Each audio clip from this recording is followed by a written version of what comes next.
When you're a child and you watch a movie like that, your parents comfort you by simply saying, it's just a movie, it's not real, don't worry, everything's fine at the end. Spoiler alert. Um, that's all fine and good until you get older and you see the nothing actually destroying everything.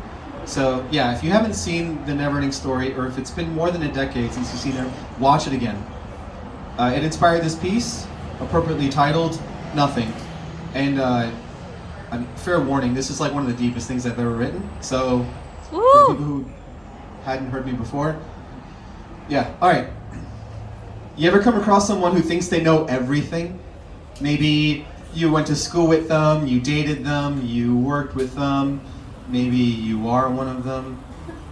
Don't worry, I don't claim to know everything. As a matter of fact, I am a self-proclaimed expert on the subject of nothing. Came into the world with nothing, still have most of it left.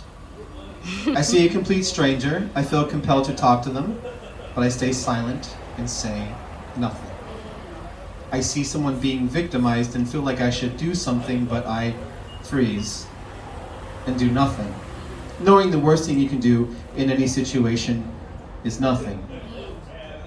You see, my parents taught me to fear nothing, and it worked. I'm terrified of it. I think when it comes down to it, we all are. We're all afraid of nothing. Afraid of having nothing, being nothing, becoming nothing, being remembered for nothing. And yet, when you look at our day-to-day, we actually choose nothing over anything at an alarming rate and expense. Tropical vacations promise for hundreds, if not thousands of dollars that you can lay on the sand for days and do nothing. Billions of dollars spent every year on antidepressants and painkillers so that we can feel nothing.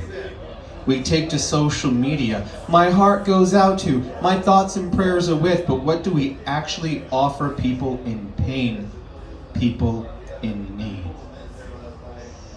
Nothing. We run up expensive cell phone bills, having long conversations about nothing. We shop at one massive store instead of several smaller stores. We pay for others to do what we're more than capable of doing ourselves. We drive on the highway at death-defying speeds, risking our lives and everyone else's, and we do all these things so we have as much time left in our day to do nothing. People who can't walk fantasize about dancing. People who can't see fantasize about traveling the world. People who can't hear fantasize about listening to beautiful music or exchanging in meaningful words. But what do people who can walk, can see, can hear? What do we fantasize about doing? Nothing. It's become a staple of this great American culture to get to a point in your life as early, as young, as wealthy as possible so you may have the luxury of spending the rest of your life doing nothing. There was a time when they were burning books to keep people from reading. Now our libraries are empty, our bookstores closed. There was a time where you would wait weeks for a beautiful handwritten letter, and now the postal service is closed because we have replaced pen, paper, and emotions with text, tweets, and emojis. There was a time where you had to fight for the right to vote, and now candidates plague our televisions with ads hoping we'll show up to the ballot. There was a time where you'd be killed for believing in any god, and now the only time people seem to pray, casinos, prisons, hospitals, making quick deals when all they really want is another dollar and another day alive to spend it. We live in a time millions died to give us. We live in a country that every day thousands die to reach. Because in this glorious, hard-fought time of liberation, we can actually pretty much do anything.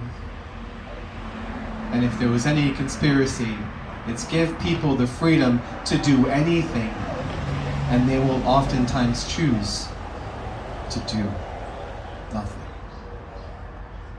And I don't know about you, but I can't help but wonder how much longer can we continue to do nothing before there comes a point when there's nothing left that we can do. How much longer can we continue to aspire for nothing of ourselves, but that's what we become and what we leave behind and what we're known for. There we are, circling back to the very fear this all started with.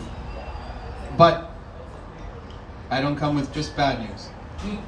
Here's the good stuff. Almost done. Here we go.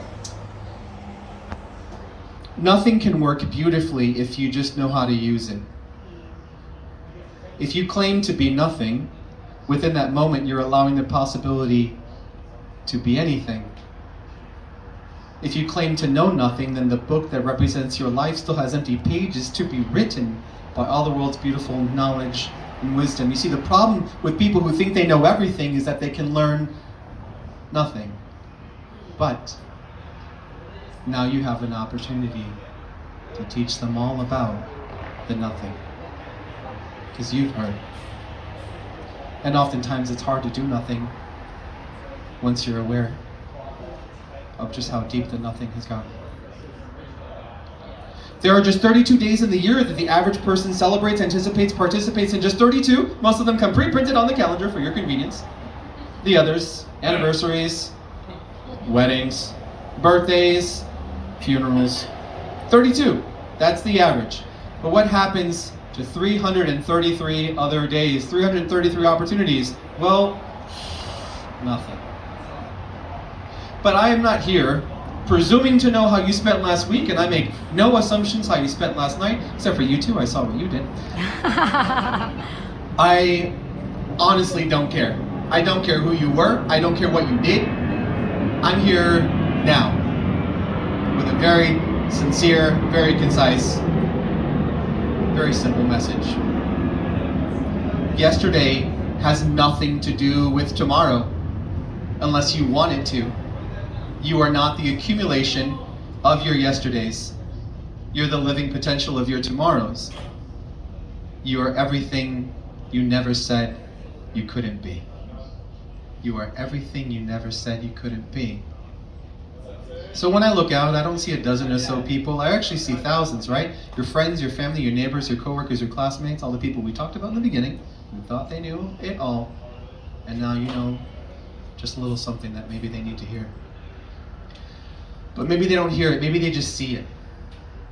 And maybe it's so profound and so indisputable, so noticeable, so blatant that they have to ask, what did it take to cause this amazing change in who you are, and how you think, and what you do?